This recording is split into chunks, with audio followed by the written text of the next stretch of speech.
probably know someone like this. Maybe you are this person. They never cry in front of anyone, not once. They handle what comes, they say they're fine, and somehow they always seem to mean it. But have you ever stopped to wonder what's actually happening underneath that composure? Because here's the reframe, and it changes everything.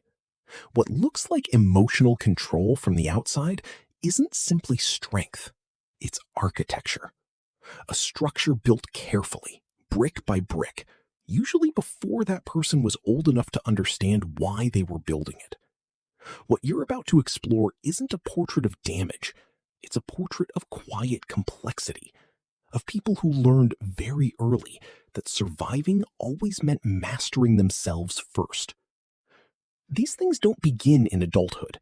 They begin in childhood kitchens, in quiet bedrooms, in moments where a young person looked around and understood that certain emotions weren't safe to express.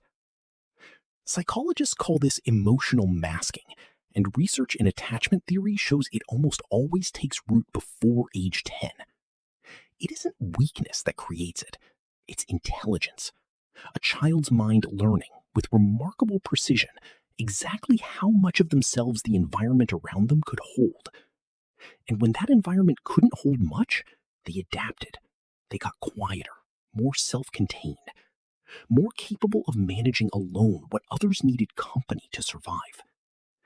If that sounds familiar, it isn't because something went wrong with you. It's because something very human happened. You learned to protect yourself before anyone taught you that protection was even necessary.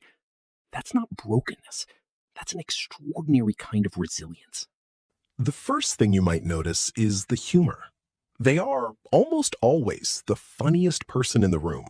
Quick, self-deprecating, effortlessly disarming. But watch what happens the moment a conversation turns genuinely personal. The joke arrives right on cue.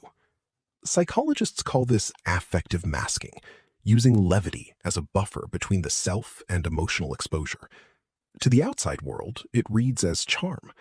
On the inside, it's a checkpoint, a quiet system that decides in a split second how much closeness is safe to allow. The second habit is subtler, but just as revealing. They over-explain, not because they're insecure, but because being misread feels genuinely dangerous to them. Where others say, "I can't make it," they offer a paragraph.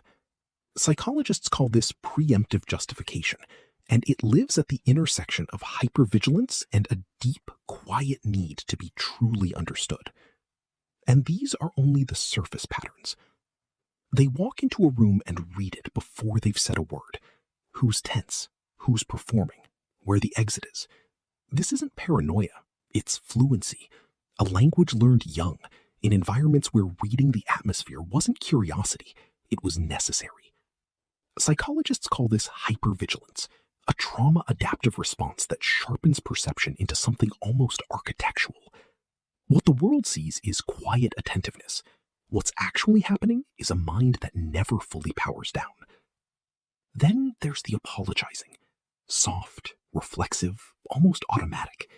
Sorry for taking up space. Sorry for having a need.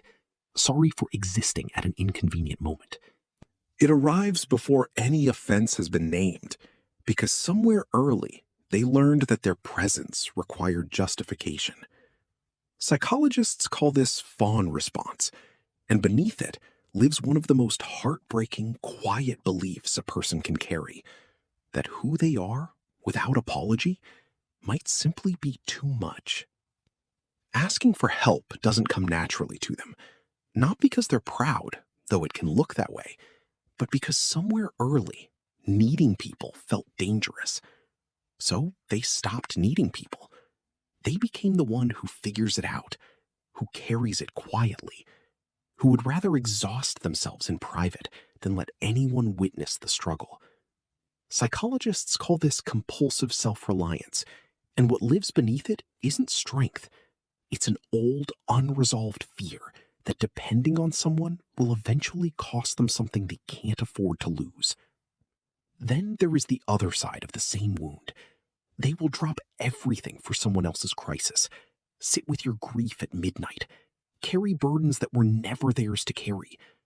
But the moment care is offered in return, something tightens. It feels uncomfortable, unfamiliar, almost undeserved. This is the quiet paradox at the center of everything. They give with an open hand and receive with a closed one. And perhaps the most exhausting truth about these people is this: they've been holding it together for so long, they've forgotten they're even allowed to let go. Here is what all of it means, taken together. These habits, the humor, the over-explaining, the watchfulness, the apologizing, the self-reliance, the difficulty receiving, they aren't random. They form a coherent architecture, a system built by an intelligent mind in an environment that required more from it than any child should have had to give. Psychologists call this emotional compartmentalization, the ability to separate feeling from function, to keep moving when everything inside is asking to stop. It looks, from the outside, like unavailability, like coldness, like not caring. But that reading is wrong. What it actually is emotional intelligence running in permanent protective mode. And protection, by nature, keeps people out, even the ones worth letting in. Remember what was said earlier. They've been holding it together so long, they've forgotten they're allowed to let go.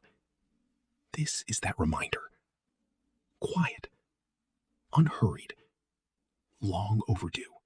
If any of this felt a little too familiar, that's not a coincidence. That's recognition. And recognition at this level is rare. Most people move through their entire lives, never once finding language for the way they've learned to move through the world. You just did. What you've been carrying, the self-reliance, the watchfulness, the quiet difficulty of letting anyone fully in, none of it means something is wrong with you. It means something was asked of you, very early, that should never have been yours to carry alone. That's not damage. That's depth. And depth, once understood, becomes the foundation for something entirely different. Not survival, but genuine connection. If this kind of quiet, unhurried self-understanding is what you're looking for, stay close. There's more where this came from. Not because you need fixing, but because you've always deserved to be this clearly seen.